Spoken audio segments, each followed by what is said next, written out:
어서 오십시오. 안녕하십니까. 네. 이게 그러니까 후쿠시마 원전 사고가 2011년 3월, 그죠? 네. 8년 지났죠? 네, 2011년 3월 11일. 네. 그렇죠? 네. 근데 여전히 거기 그 아주 뜨거운 상태로 있는 거죠. 네, 사실 지금 이 이슈가 알려지고 나서 저희가 봤던 가장 많은 반응 중에 하나가 후쿠시마 사고 이후에 이것들이 다 봉합이 되고 해결이 된 줄 알았는데 이미 끝난 거 아니야? 이런 네, 거죠. 이런 의견이 사실 저희로서도 좀 놀랍기도 했었는데요. 그렇죠. 네. 왜냐하면 사실상 후쿠시마 원전 사고로 인한 방사성 피해는 지금 진행 중이고요. 그렇죠. 그리고 조금 더 명확히 말씀드리자면 지금의 피해 정도는 사실 시작에 불과할 수 있습니다. 그러니까 봉합과는 사실 처음부터 거리가 아주 먼 상황이라는 그러니까 거죠. 다시 좀 정리해서 알려주세요. 그럼 네. 어떤 사고가 난 거였고 지금 어떤 상태인 거죠? 냉각수가 공급되지 않았죠. 전원이 차단돼 가지고. 네, 그래서 터져버렸죠. 네, 터졌고, 그러니까 결과적으로 말씀드리면 지금 후쿠시마 원전의 원자로 3기가, 그러니까 세호기 중에서 지금 원자료가 모두 노심용용이라고 전문 용어로 표현을 하는데요. 녹아내린 것. 원자료가 완전히 녹아내린 상황인 거죠. 네. 그래서 국내도 언론 보도가 된 바 있는데 올해 2월경에 처음으로 그 원자로 중에 하나에 로봇을 들여보내서 예. 거기에 지금 잔해 중에 일부를 들어 올렸다. 예. 거기까지가 정말 8년 만에 사고 이후 8년 만에 처음으로 거기까지 근접했던 경우거든요. 근데 그 로봇은 결국에는 망가졌고 그 잔해는 들어내지 못했어요. 그 작업만으로도 많은 노동자들이 피폭을 당했거든요. 네. 근데 그 조사 결과 그래서 일본 정부 도쿄전력에서 확인한 바는 이 잔해를 치우기 위해서 로봇을 사용할 수 없구나. 그거 하나 정도였어요. 확인한 거죠. 네. 그러니까 원자로 지금 안에 상황은 사실 누구도 판단하거나 파악할 수 없는 상황이고요. 그럼 앞으로도 오랫동안 마찬가지입니다. 녹아내린 3개의 원자로 네. 맞죠? 네, 맞습니다. 그게 다 그냥 방치되어 있어요? 아니죠. 뭔가로 덮여 있지 않아요? 중요한 건 그 안에 그렇게 원자로가 지금 녹아내림으로 인해서 대기로라든가 아니면 지하수로 인해서 그 방사성의 농도, 그러니까 고준위 방사성 오염 물질들이 외부로 나오고 있다는 사실이 가장 더 중요한 거죠. 완전히 밀봉이 안 된 거예요? 네, 그렇죠. 그럼 지금 얘기가 되고 있는 물, 방사능 오염수 100만 톤 이상이라는 건 네. 어떻게 해서 만들어진 물인 거예요, 이게? 지금 안에 원자로가 녹아내려 있다고 말씀을 드렸잖아요. 거기 안에 방사성 수치는 사람이 가면 그냥 바로 즉각 사망할 수 있는 정도의 오염 수준이거든요. 그렇죠. 근데 이 후쿠시마 원전이 위치해 있는 지대 자체가 굉장히 많은 평소에도 지하수나 빗물 유입이 많았어요. 그리고 건설 구조 당시에도 해수면과 굉장히 가까이 위치해 있기 때문에 범람할 경우에 물의 유입이 많았고요. 네. 근데 이 물들이 모두 다 오염수가 되는데 그중에서도 이 원자로가 녹아내린 지대를 다 거쳐서 그 고준위 방사성 물질을 다 포함한 오염수가 되어버린다는 거죠.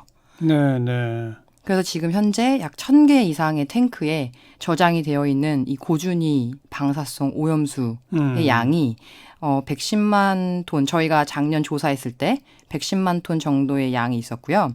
현재 최근의 보도에 따르면 지난달 말 기준으로 115만 톤이 지금 탱크에 저장되어 있다.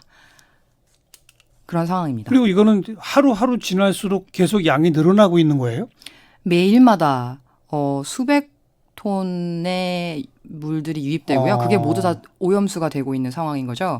저희 조사에 따르면 매주 최소 2,000톤, 많게는 4,000톤까지 매일마다 오염수가 늘고 있는 상황입니다. 계속 증가하고 있는데 그걸 계속 탱크 안에 가둬만 두고 있다? 그렇죠. 그럼 그게 그 탱크는 무한정 있어요, 거기? 우선 탱크에 저장을 해놓는 이유 중에 가장 큰 거 하나가요. 이 방사성 물질들을 처리하는, 그러니까 그 작업을 하기 위해서이기도 한데요. 보관의 목적 이후에도. 우선은 저장 탱크를 앞으로도 계속해서 늘려야 하는 게 지금 일본 정부가 처한 사정입니다. 아니, 말씀하신 것처럼 일주일에 뭐 몇천 톤씩 늘어난다면 탱크를 계속 만들어야 되겠네요. 그렇죠. 그게 또한 그린피스가 제한 사항이기도 하고요. 그런데 지금 일본 정부는 탱크 안에 보관하는 걸 그만두고 바다에 버리겠다는 거예요? 네, 그럴 수 있다는 거죠. 그러니까 다시 말씀드리면요. 예. 오염수는 그러니까 후쿠시마 사고 원전 전에도 물의 유입이 워낙 많다 보니까 내부로 쌓이는 이런 물들을 쉽게 말해서 이제 관리하고 방출하는 게 후쿠시마 원전의 문제점 중에 하나였어요. 예. 처음부터 관리 비용이 굉장히 많이 들었고요. 근데 이게 사고 이후에 오염수가 되면서 정부가 고민이 더 깊어졌죠. 그래서 2013년도부터 2016년도까지 일본 정부 산하에 삼중수소수위원회라는 곳이 있습니다. 이쪽에서 이 오염수를 어떻게 관리하고 또 폐기할 것인가에 대해서 기술적인 평가를 했고요.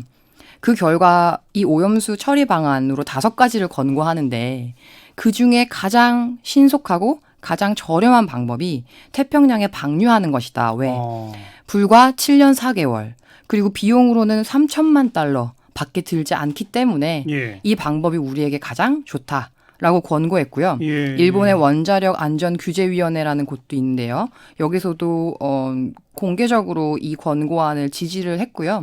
최근에도 그 위원회 위원장이 태평양 방류가 우리에게 가장 좋은 대안이다라고 공공연하게 얘기한 바 있습니다. 네. 그리고 이 결과가 그린피스로 하여금 이전부터 오염수 문제에 굉장히 걱정을 하고 문제 제기를 하고 있었지만요.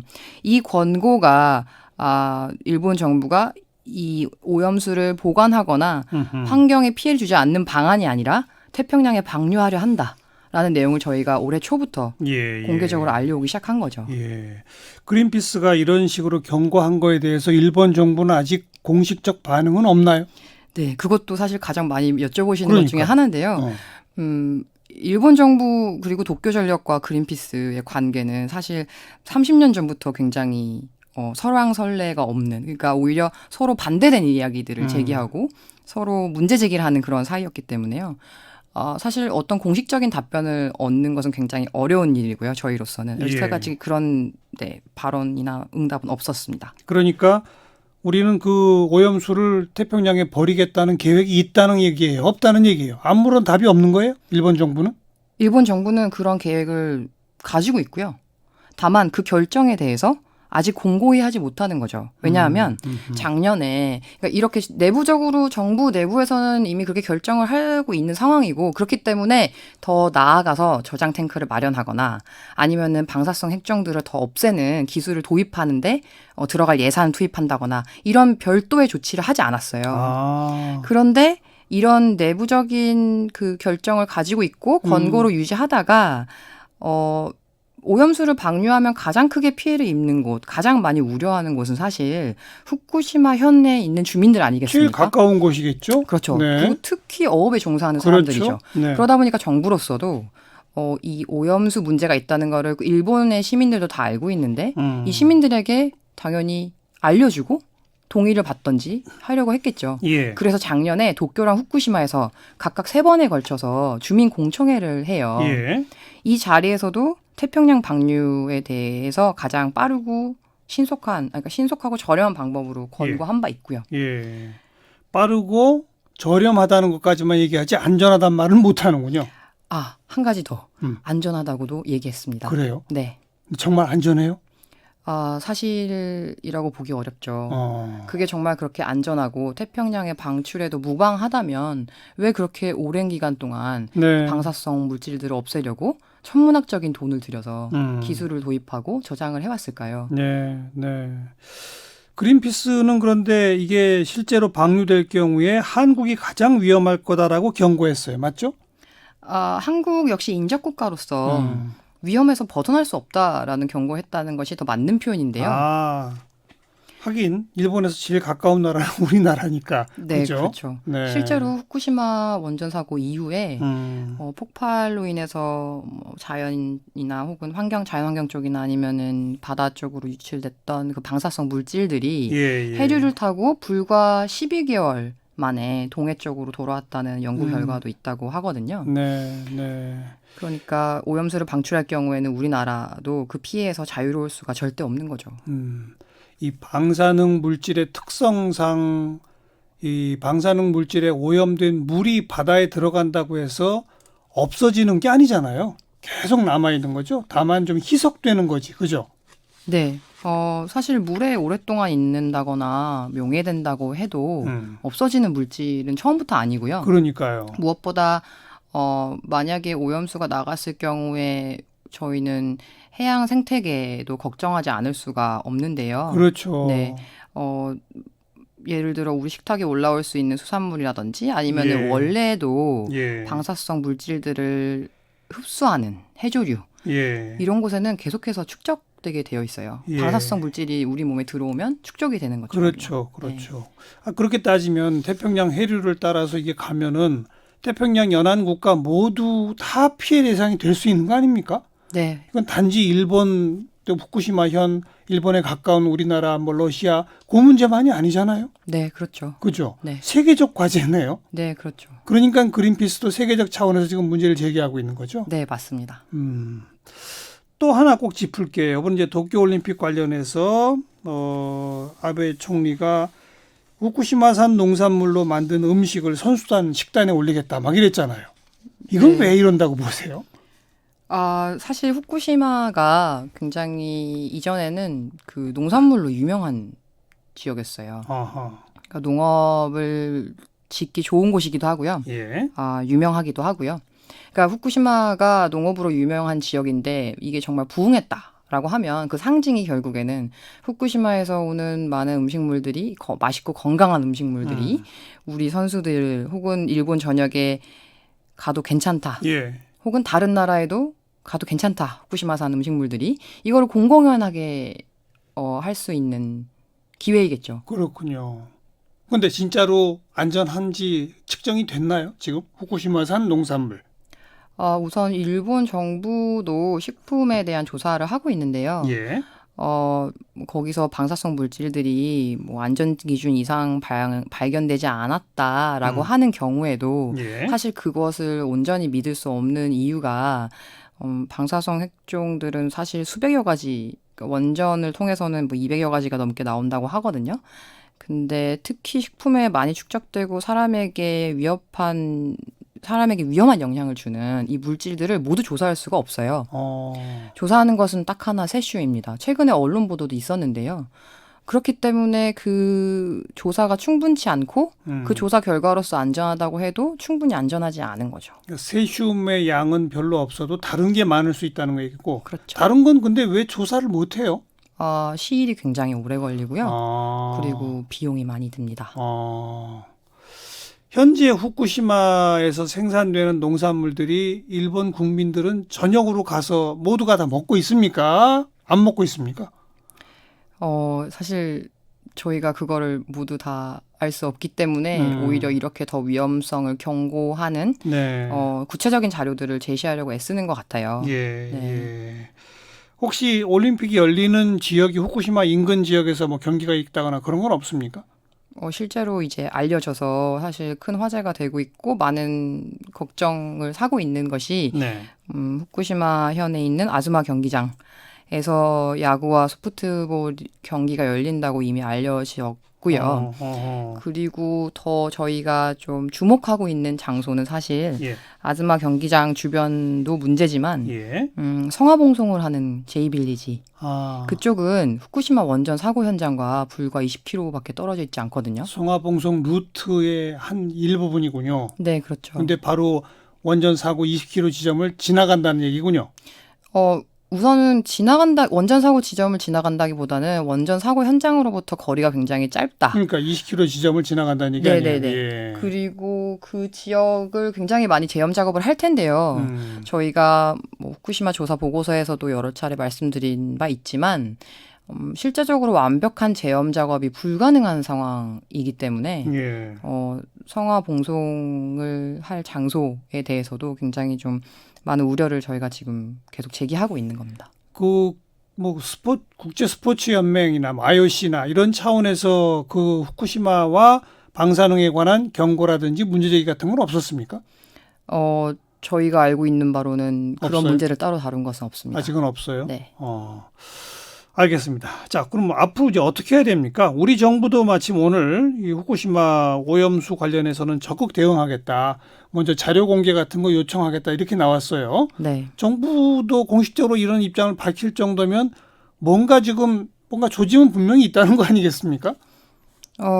우선은 국제사회를 통해서 예. 또 한국이 중심이 돼서요. 인접국가니까. 예. 일본에게 지속적으로 방류 계획을 원천 폐기하라. 예. 라고 요구하는 것이 중요하다고 생각합니다. 예. 물론 그 얘기를 하기 위해서 자료가 필요할 수도 있겠죠. 예.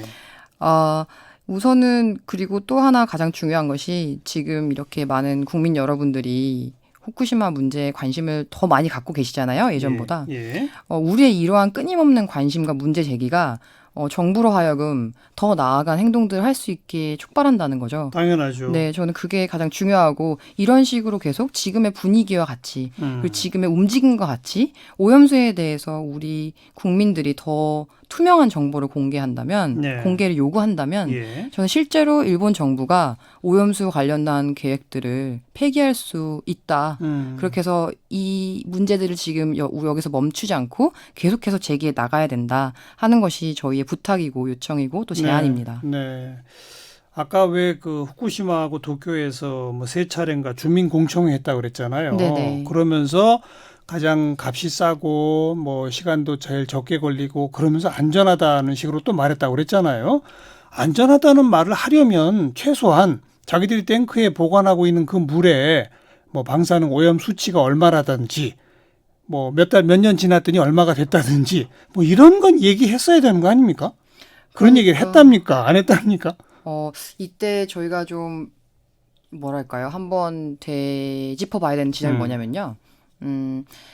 실제로 이 방사성 핵종들을 없애기 위해서 미국이나 프랑스의 유명한 기술들을 도입해 왔어요. 일본 정부는. 일본에서. 네. 예. 근데 여기에만도 굉장히 천문학적인 돈이 들어갔거든요. 예. 그렇기 때문에 지난 몇 년 동안 일본 정부는 대외적으로 이 오염 제거 기술이 상당히 효과적으로 진행되고 있다. 네. 그래서 우리는 방사성 오염을 낮추고 있고 그렇기 때문에 태평양에 방류해도 괜찮다. 예. 이게 논리적인 구성이었던 예. 거죠. 예. 근데 작년에 예. 도쿄전력이 이 기술이 모두 방사성 준위를 낮추는데 효용이 없다라고 인정을 했어요. 완전히 다르네요. 네. 앞뒤가 안 맞네요. 그렇죠. 그러니까 결국에 그거는 일본 정부에게는 어떤 의미냐면요. 태평양 방류를 할 수 없다는 얘기와도 같아요. 그러니까요. 그렇기 때문에 예. 안전하다고 얘기하면서 기술이 전혀 효용이 없다라는 것을 계속 숨겨왔던 거죠. 작년까지. 네. 아니 뭐 복잡할 거 없잖아요. 탱크에 있는 물 뭐 0.1g이라도 뽑아가지고 뭐 방사능 물질이 얼마입니다. 이거 공개하면 되는 거 아니에요?